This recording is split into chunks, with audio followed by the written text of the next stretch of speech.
Salut, j'espère que tout le monde va bien. Alors, je te retrouve toujours dans mon canapé parce qu'en fait, j'ai enchaîné les deux vidéos.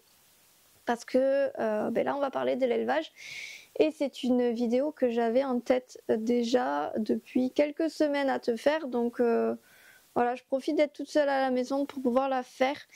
Et, entre guillemets, reprendre un petit peu d'avance voilà, pour la suite parce que... il y a pas mal de choses qui vont se passer au club voilà, à venir, pas mal de travail. Et donc, si je peux un petit peu prendre d'avance, c'est pas plus mal non plus. Donc aujourd'hui, on va parler de l'élevage parce que voilà, le Getaway va bientôt retourner à la saillie et je t'ai toujours pas dévoilé son étalon pour cette saison. Et aussi parce que depuis 3 semaines, je suis en pleine réflexion et j'ai besoin de t'en parler aussi. Je voulais vraiment t'en parler avant que ce soit un peu plus concret. Donc du coup, voilà, je me lance aujourd'hui. Donc concernant l'élevage, en 2024, il va y avoir un petit peu de changement, un petit peu d'accélération, si je puis dire. Parce que en fait, on a un rendez-vous Pâques, moi je l'appelle. C'est pour déclarer et pour avoir les aides PAC en fait. Et clairement, cette année, on a pris le temps de calculer l'ICHN. Parce que jusqu'à présent, ils me disaient, voilà, vous me donnez le nombre de poneys que vous avez et puis on verra si ça passe. Voilà. Et franchement, je m'en veux, entre guillemets, de pas avoir poussé un petit peu le bouchon et de leur avoir dit, ouais, mais on peut pas calculer. Parce qu'en fait, je suis à ça, d'avoir cette aide. Et cette aide, ça me rapporterait au stade où je suis 1500 € de plus sur la PAC. Et 1500 €, entre vous et moi, c'est pas rien. Voilà. Et clairement, là, on est à ça, pouvoir les avoir. Alors cette saison, je ne sais pas si je vais les toucher parce que je sais pas si Keita va compter parce que comme c'est une ONC, je sais pas en gros s'ils compteront qu'elle a 3 ans. En fait la PAC, c'est assez bizarre, c'est calculé du 16 mars au 15 mars. Et en fait, je trouve pas de logique là-dedans, mais bon c'est pas grave. C'est peut-être par rapport aux céréaliers et encore, je trouve pas ça très logique. Mais bon bref, passons. C'est comme ça, et en fait, ils te disent qu'il faut pas que les poneys aient plus de 3 ans après la date de fin de Pâques, ou avant la date de fin de Pâques plutôt. Sauf que comme c'est une ONC, normalement, logiquement, elle prend 3 ans, enfin là, elle a pris 4 ans au 1er janvier, sauf que, en fait, ce que je trouve ça complètement bête, c'est le fait qu'en fait, elle a eu 3 ans, tout l'an dernier, en fait. Et que moi, je l'ai pas mis compté comme, entre guillemets, poney d'élevage parce que j'avais pas les critères. Et là, la personne qui m'a fait ça, cette année, le rendez-vous, a vraiment été chercher les critères. Alors oui, je suis désolée, je suis un petit peu, pas en colère, mais ça m'embête un petit peu parce que je me dis que cette personne n'a pas bien fait son travail puisque l'an dernier, je l'avais aussi. Et genre, j'aurais pu comptabiliser Keita et je pense pas avoir eu les aides. Mais bon, n'empêche que là, s'il faut, je l'ai pas juste parce que en fait, ils vont pas comptabiliser Keita alors que, en gros, la majorité de l'année, elle a eu 3 ans. Voilà, je pense que tu comprends ma réflexion. Mais bon, bref. Voilà, on va pas s'attaler dans les détails. Et puis en plus, comme c'est la première année, je sais pas vraiment ce qui va compter ou pas. Et donc, voilà. Je pourrais éventuellement les avoir aussi parce qu'on a mis Akan, parce qu'Akan était reproducteur cette année en 2023. Enfin, en 2023 du coup. Mais du coup, il a été castré fin 2023. Alors, est-ce qu'ils vont compter qu'il a été castré fin 2023 ou pas? Je ne sais pas. En soi, il me faut 6 poneys pour arriver à avoir cette aide en fait. Parce que mon palier est à 6 poneys. Et donc, quand je fais le calcul de ce que j'aurai en 2024, donc pour la déclaration 2025, en fait, je serai à 5. Et je me dis, aller chercher le 6, ce serait peut-être pas bête, dans le sens où ça me permettrait d'avoir cette aide. Alors, le plus logique et le plus sensé, ça aurait été de mettre une jument à la reproduction cette année, sauf que au niveau des grands, c'était compliqué parce que ben voilà, j'avais 15 qui était pas bien, que je savais pas si elle allait reprendre. Aujourd'hui, on sait que c'est pas possible et que du coup, comme elle est plus là, ben c'est impossible pour moi de mettre un grand supplémentaire puisque ben, Getaway il va déjà. C'est pour moi pas possible de remettre Erebor à la saillie directement parce que ben, c'est ma jument de sport, voilà. Et qu'il y aura déjà suffisamment à faire avec son poulain cette année. Et ensuite, mettre Aloha à la saillie directement, ben, l'étalon est à 3 heures de route, comme je t'ai dit dans la vidéo précédente, et du coup, ben, pour moi, c'est juste pas possible. Voilà. Donc, ben, je me suis dit, pourquoi pas acheter en fait une poulinière ou une pouliche pour fin 2024, puisqu'en fin 2024, j'ai les aides qui tombent pack et du coup, ça me permettrait, grâce à ces aides, de financer l'achat de ce poney. Donc j'y ai réfléchi aussi avec Greg parce que le but c'est de pouvoir en fait toucher la prime sur plusieurs années pour que ce soit entre guillemets un investissement qui soit rentable parce que les poneys tu sais qu'ils ont pris énormément en prix, que voilà tout a flambé et que du coup ben, financièrement il faut aussi je m'y retrouve parce qu'aller chercher des aides pour en perdre plus ça sert à rien clairement et donc en fait prendre une poulinière active ben, on sait clairement que les poulinières sont soit vendues parce qu'ils ont trop de poneys et du coup ils se débarrassent des moins bonnes poulinières ou des races qu'ils n'ont plus envie de faire. Ça va être soit aussi le fait que ce sont des poulinières qui prennent un peu de l'âge et qui soit n'ont pas été mises à la saillie en 2024 parce qu'ils les lâchent. Et du coup, ben, dans ce cas-là, moi, elles ne comptent pas pour les aides, donc ça ne me sert à rien. Donc il me faudrait impérativement une poulinière pleine. Mais dans ce cas-là, c'est possible que ce soit une poulinière qui ait eu plusieurs poulains d'affilée et que du coup, il faudrait absolument que je relance aussi. Et au bout d'un moment, pour moi, dans ma vision actuelle des choses, c'est... Voilà, ça serait pas faisable. Et en fait, ce serait chercher une aiguille dans une botte de foin, de trouver une poulinière qui n'ait pas été trop saillie, qui soit bien pleine, qui soit pas trop âgée pour pas que, ben voilà, pour que en fait elle me fasse plusieurs poulains, que si je l'arrête un petit peu, ben, qu'elle puisse reprendre derrière. Bref, voilà, c'est très, pour moi c'est voilà, c'est trop compliqué.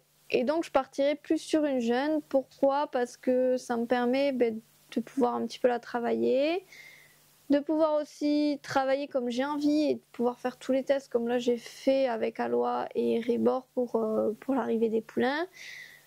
Que ce soit pas prise de tête aussi pour faire tous ces tests parce que par exemple ben, clairement Getaway c'est impossible de faire. J'ai aussi ben, du coup personnellement ben voilà le dilemme aussi et l'incertitude de l'inconnu en fait. Puisqu'aujourd'hui, quand je te filme cette vidéo, Erebor n'a toujours pas eu son poulain. Donc du coup, si c'est un mâle ou une femelle, les choses vont changer. Donc en fait, je sais que je vais prendre un poulain, mais je ne sais pas encore quel âge. Parce que si c'est un mâle, je vais prendre une pouliche soit de 2024, soit de 2023. Et si c'est une femelle, je vais prendre soit une pouliche de 2023, soit une pouliche de 2022. Parce que comme ça me permettrait de compter en fait... quelques années en tant que poulain, donc de 3 ans au moins, et ensuite de pouvoir la mettre à la reproduction sur l'année des 4 ans. Parce que si Erebor a un mâle, l'idée ce serait en fait de ne pas avoir payé une saillie extérieure et que cette pouliche en fait ce soit la première poulinière qui soit mise avec ben, mon étalon maison. Et si par contre Erebor a une femelle, ben, ce serait de l'avoir un peu plus âgée pour que je puisse commencer avec celle-là et plus tard en fait faire un roulement avec la pouliche d'Erebor qui viendrait entre du coup la pouliche d'Erebor, cette poulinière, enfin pouliche que j'achèterai pour être poulinière et Getaway qui est la poulinière actuellement principale de mon élevage et de faire un roulement sur les trois, un roulement qui tourne bien pour toujours en avoir deux en même temps et potentiellement une année 3. comme je te l'ai dit aussi dans l'autre vidéo, Aloha, je vais la renvoyer à la CI en 2025. Donc je vais pas en fait prendre une pouliche de 3 ans qu'il faut que j'emmène à la CI en 2025. Le but c'est qu'en 2025 elle ait 3 ans maximum pour pouvoir après derrière faire un poulain en 2026 du coup, si je compte bien. Et pour que éventuellement à ce moment-là, Getaway laisse son année de pause. Bref, tout ça, c'est une réflexion qui est depuis 3 semaines en fait dans ma tête, mais qui ne se fera et se réalisera que si, et vraiment que si, Getaway est bien pleine pour 2025. Donc actuellement, on n'a pas encore lancé le suivi des chaleurs. On commence le 2 mai, donc c'est dans quelques jours pour moi. Pour toi, quand tu verras cette vidéo, ça sera déjà fait. Il faut vraiment que Getaway soit pleine, parce que si elle n'est pas pleine, elle ne compte pas, elle ne rentre pas dans le calcul de cette ICHN. Et du coup, je serai toujours à 5. Et à 5, en fait, j'ai pas les aides, alors qu'à 6, je les ai. Pourquoi aussi je veux y aller maintenant les chercher en 2025 si toutes les conditions sont remplies? Voilà, on le dit clairement. C'est tout simplement parce que bientôt, je vais aussi avoir du terrain supplémentaire avec la succession. Et du coup, si je peux potentiellement commencer à agrandir mon élevage, c'est plus judicieux de le faire petit à petit maintenant que d'attendre que j'ai tous ces terrains en plus, parce qu'on ne parle pas d'une hectare supplémentaire, on parle de plusieurs hectares qui vont rentrer dans le calcul de ma surface exploitable. Et du coup, en fait, il va falloir après derrière que je recalcule clairement avec la personne qui sera en charge de mon dossier PAC, parce que ça va changer dès l'an prochain. Mais il faudra qu'on recalcule, ou en tout cas que je demande comment on calcule l'ICHN pour que je puisse calculer derrière ce qu'il faudrait que j'arrive à avoir pour avoir cette aide. Donc c'est pas une idée d'avoir plein de poulinières, mais c'est une idée de toujours avoir suffisamment de jeunes pour ne pas avoir non plus trop de naissances, parce que clairement voilà, une saillie ça coûte, de concevoir un poulain ça coûte, et il faut que financièrement je puisse suivre tout ça. Le but c'est voilà, de pas non plus me mettre dans le rouge pour avoir cette aide. Donc là clairement c'est quelque chose qui pourrait être réalisable. J'ai également du coup la bonne nouvelle d'avoir le hara qui a 10 minutes. Donc normalement je t'en avais parlé, il me semble vraiment t'en avoir parlé, que j'ai un hara à 10 minutes de chez moi qui est ouvert. Et c'est bon, donc là d'ailleurs les paillettes sont bien arrivées là-bas pour la saillie de cette année. Et du coup le suivi, j'ai demandé donc à ma vétérinaire quand elle est venue pour 15 si on pouvait bien bel et bien faire le suivi toutes les deux ici, et donc c'est ok pour elle. Donc le but c'est de faire le suivi gynéco ici, donc suivi de toutes les chaleurs et tout, et quand c'est le moment, clac, on va du coup au hara faire l'insémination de Getaway. Il faut voir comment ça se passe cette année, mais c'est possible voilà, de faire accélérer un petit peu les choses grâce à ça aussi. Donc ouais, cette vidéo c'est clairement que des incertitudes, mais c'est aussi ça, avoir son entreprise en fait, parce que on travaille avec du vivant, donc on ne sait pas ce qui va se passer demain. On travaille aussi avec des gens en périphérie, des professionnels qui ont aussi une activité eux qui est bien remplie. On attend de voir comment ça se passe avec Getaway, ce qu'il en est au niveau du coût.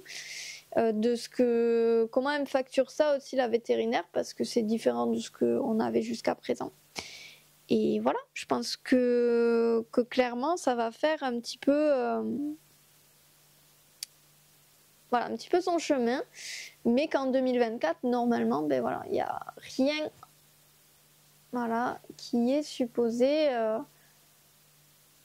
contre-indiqué, voilà, le fait de commencer petit à petit à préparer la suite. Bon, pour finir cette vidéo, je pense que tu l'attends quand même, c'est le croisement de cette année 2024 avec Getaway. Alors ça a été assez compliqué, je t'en avais parlé déjà que j'hésitais entre des étalons, voilà, et finalement j'ai basculé plus sur l'un que sur l'autre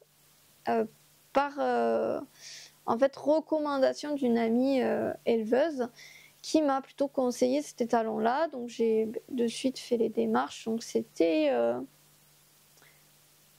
début février, je crois. Ouais, je dirais début février. Et en fait, bon, février, généralement, les centres de repos sont pas ouverts. Donc les éleveurs n'ont pas forcément fini de faire les contrats. Donc la personne me répond, me dit qu'elle n'a pas fini le contrat et qu'elle me l'envoie dès que c'est fini. Donc en fait, on passe à ce moment-là sur la plateforme Equirodi, parce que c'est là où j'ai trouvé les étalons de toute façon. Et du coup, je demande à la personne de m'envoyer le contrat par mail une fois qu'elle l'a fait. Et donc en donnant bien mon adresse mail, en vérifiant bien que mon adresse mail soit correcte, parce que les gens qui connaissent mon adresse mail savent que elle est longue et compliquée. Donc du coup, voilà, je fais ça. 2 semaines après, je reçois un mail d'Equirodi qui me dit que j'ai un message sur Equirodi. Et en fait, je pense qu'elle a essayé de m'envoyer le fichier du contrat. Mais clairement, je pense que c'est ça. Parce qu'en fait, j'ai reçu une suite de caractères. Donc je pense que c'est la façon, en fait... de traiter d'Equirodi parce que ça doit pas laisser passer les fichiers. Bref, je ne sais pas. Mais en tout cas, serait-ce que ça n'a pas fonctionné. Et donc de suite, je renvoie un message via Equirodi parce que moi, on ne m'a donné aucune adresse mail de sa part, disant que je ne peux pas avoir accès au contrat, que ça ne fonctionne pas, et savoir si elle peut me le renvoyer sur ma boîte mail en remettant mon adresse mail. Et j'ai attendu parce que voilà, avec tout ce qui se passait à l'écurie, j'ai un petit peu laissé de côté. Puis clairement, j'avais le temps. Hein. J'ai attendu jusqu'à, je crois que c'était le samedi 13 avril, un retour de cette personne. Et clairement, j'ai jamais eu de retour par mail. Voilà, donc cet étalon, je l'ai laissé. Et je me suis du coup dirigée vers Rock'n'Roll Gévaudan, donc c'était l'autre étalon que j'avais dans mon choix de 2. Et le 13 au matin, j'envoie un mail pour demander le contrat. Le début d'après-midi, je reçois un appel, mais que j'ai loupé parce que j'étais en plein travaux au clubhouse, donc du coup, j'ai pas pu, j'ai même pas entendu mon téléphone sonner. Et ensuite, le soir, j'ai eu en mail le contrat de Sailly. Voilà. Donc du coup, en même pas 24 heures, j'ai mon contrat. Moi, j'ai renvoyé le courrier, je crois que c'était le lundi ou le mardi, quelque chose comme ça. Et le vendredi, j'ai eu un mail me disant que tout était arrivé chez elle et qu'elle envoyait le lendemain les doses au hara que j'avais choisi, de bien reconfirmer l'adresse du hara. Voilà, donc du coup, les doses sont bien arrivées. Et donc voilà, on n'a plus qu'à amener Gateway. Donc pourquoi j'ai choisi Rock'n'Roll? Déjà parce que je trouve que physiquement il ressemble beaucoup à Wayland Red Pepper, donc le père de Numénor. Et surtout, ce qui m'a vraiment plu chez Rock'n'Roll, c'est le fait qu'il ait fait du concours loisir. Donc le concours loisir, c'est en fait clairement des concours qui testent le comportement et la réaction du cheval et le mental. Et en fait, c'est que ça qu'il regardait. Enfin, il a obtenu l'excellence là-dessus. Donc du coup, pour moi, c'est un étalon qui est bien dans sa tête. C'est un poney qui est passe-partout, qui correspondrait à beaucoup de cavaliers. Et c'est vraiment ce que j'ai envie de produire. Je sais que Gateway est plus délicate. Donc le fait de mettre des étalons comme ça sur elle me, entre guillemets, certifie d'avoir des poneys plutôt bien dans leur tête, plutôt facile. Alors attention, Gateway est vraiment bien dans sa tête. Par contre, c'est une jument qui est posée, mais qui est, on va dire, assez sensible. Chose que moi, dans mes croisements, du coup, maintenant, j'essaie d'avoir du sang, mais pas trop de sensibilité. Ou en tout cas, avoir le juste milieu, en fait, qui permet au poney d'être monté par un maximum de cavaliers et de types de cavaliers qui permettent de... Vraiment, l'idée, moi, de faire naître, c'est d'avoir des poulains qui permettent aux cavaliers de faire ce qu'ils ont envie de faire, autant du dressage que du complet, autant du travail à pied que des numéros de cirque s'ils ont envie. Voilà, moi mon but c'est d'avoir des poneys polyvalents et que les cavaliers puissent faire tout ce qu'ils aient envie, voilà, leurs futurs propriétaires, tout ce qu'ils aient envie de faire avec. Voilà, je pense que je vais arrêter cette vidéo là parce que je pense qu'elle est déjà suffisamment longue et ça fait 2 vidéos que j'enchaîne et surtout pour toi 2 face cam, donc c'est pas forcément très dynamique et les meilleures vidéos en tout cas que je pense que tu aimes regarder. Mais promis, prochaine vidéo, je t'emmènerai sur un petit vlog à l'écurie pour voilà, un petit peu te montrer parce qu'il y a eu quand même aussi pas mal d'avancées, des choses que je t'ai pas montré encore. Et voilà, je pense que de revoir un petit peu les poneys et revoir l'écurie, ça te fera plaisir. Voilà, et moi, ça me fera aussi plaisir de faire un petit peu un vlog. Bref, j'arrête de parler maintenant et je te dis à très bientôt pour une prochaine vidéo. Bye!